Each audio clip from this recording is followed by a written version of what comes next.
Smith, you're sharing 8 minutes. 5 and 3. 5 for you. Thanks. Mass movements are very powerful things.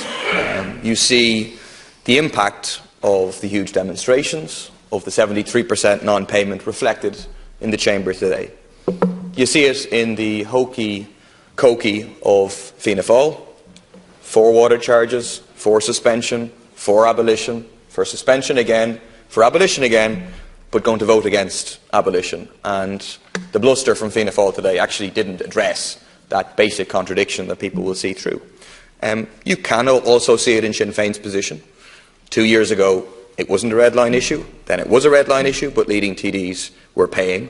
Then they were not paying, but not calling for non-payment. And then I welcome that at the last demonstration, the Sinn Féin speaker did seem to call for non-payment. Obviously, there's no bills now, but those changes are welcome. And they reflect the fact that movements drive change. And it's precisely for that reason that movements strike fear into the 1% and the political establishment. It's not just that we've had a mass movement of civil disobedience against water charges. We've had a successful mass movement of civil disobedience against water charges because it shows that the 1% can be beaten and it gives people confidence.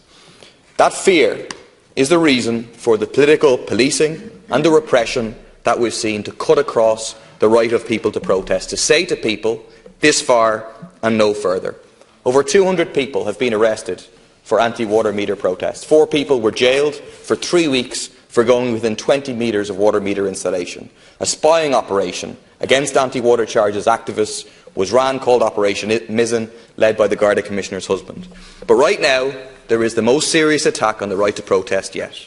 A vindictive prosecution of a 17-year-old young man over the protest in Jobestown 2 years ago. An attempt to redefine peaceful protest as false imprisonment.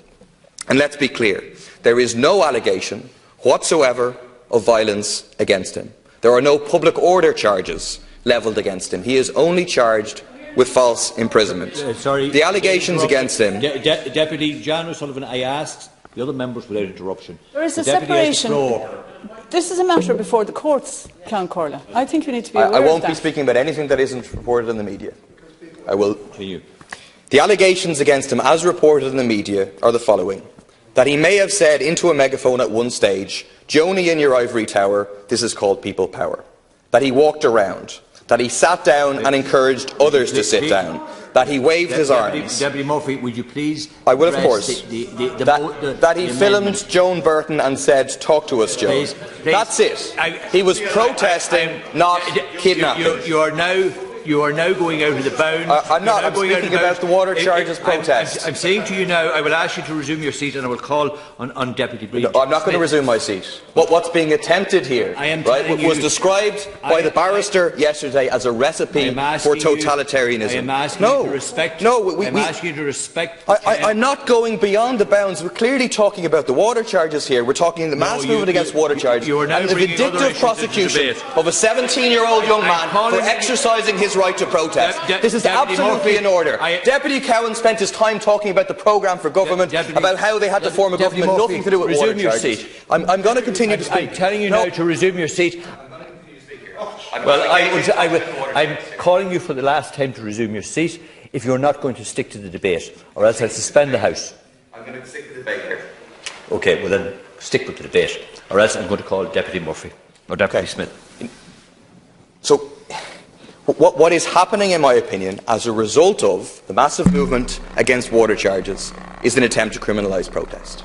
Right? If sitting down, in general terms, if slow marching is false imprisonment, well then, so too, guilty of false imprisonment are striking workers who stop strike-breaking vehicles. So too are anti-war protesters who stage a sit-down protest. So too are pro-choice protesters who have a slow march. It is, as a barrister said yesterday, a recipe for totalitarianism. I just finished. The young man in question, he had someone give a moving speech for him a couple of weeks ago, and he finished with a quote from Martin Luther King.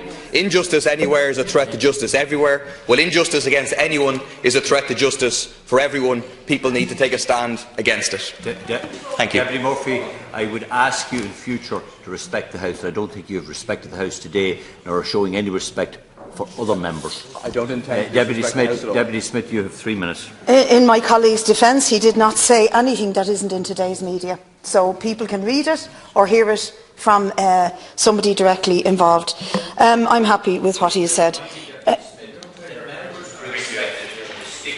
Motion. Indeed they are. Indeed they are. And I'm going to stick to the motion. That Deputy Murphy and the debate that Deputy Murphy has brought in here today is not part of the motion. Fair enough, Cian Corley. While you give me a lecture, my time is running out. Your time is moving on. Yeah, because I'm going to take 30 seconds back off you. Just to say to you, what strikes me about this debate is that what goes to the heart of it is the question of democracy. And to repeat what's been said in this House many times, more than 90 TDs got elected into this House on the promise of the abolition of water charges. And need I repeat, to my left here, not politically but physically to my left, is the party that did the biggest S-turns in history. They're against water charges, they're for water charges, going right back to the late Brian Lenihan's last budget speech, where he announced that there would be a full recovery of cost provision of water charges, or of water services through water charges, and they intended to prepare proposals for the implementation as appropriate, with a view to starting the charge in 2012-2013. Then they announced in their manifesto in February of this year that they prepared to scrap water charges. Then they announced they're prepared to delay them, and then they went with the government in suspension. Suspension was never a word that appeared in any of their manifestos or any of their speeches or any of their documents.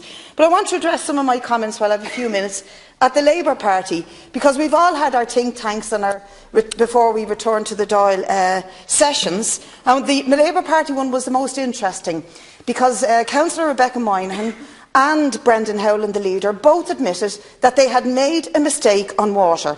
John O'Sullivan has left the chamber, but if they've made a mistake on water, are they today going to try and rectify that mistake in the eyes of the public and support this motion for the abolition of water charges? Because clearly the mistake they made on water was to bring in a principle of charging for it.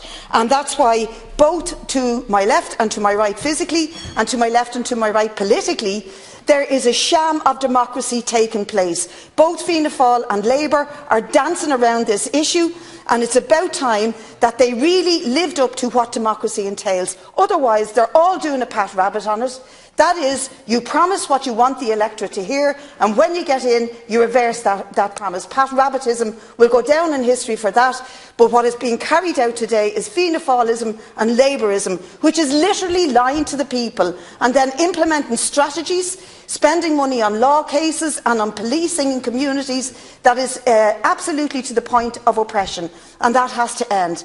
And this is an opportunity for both those parties to square up, own up, and tell the truth to people for once. Otherwise, I'm afraid, the meaning of this House, the meaning of democracy, is going to get lost in the pile of crap that's being banded around by something which is the most unpopular and unnecessary move. Take the Apple tax, take the tax off the rich, and you will not have the problem about having to tax nurses and teachers further. Thank you, Deputy Smith. Could I remind the members that the debate should be relevant to the terms of the motion and any amendments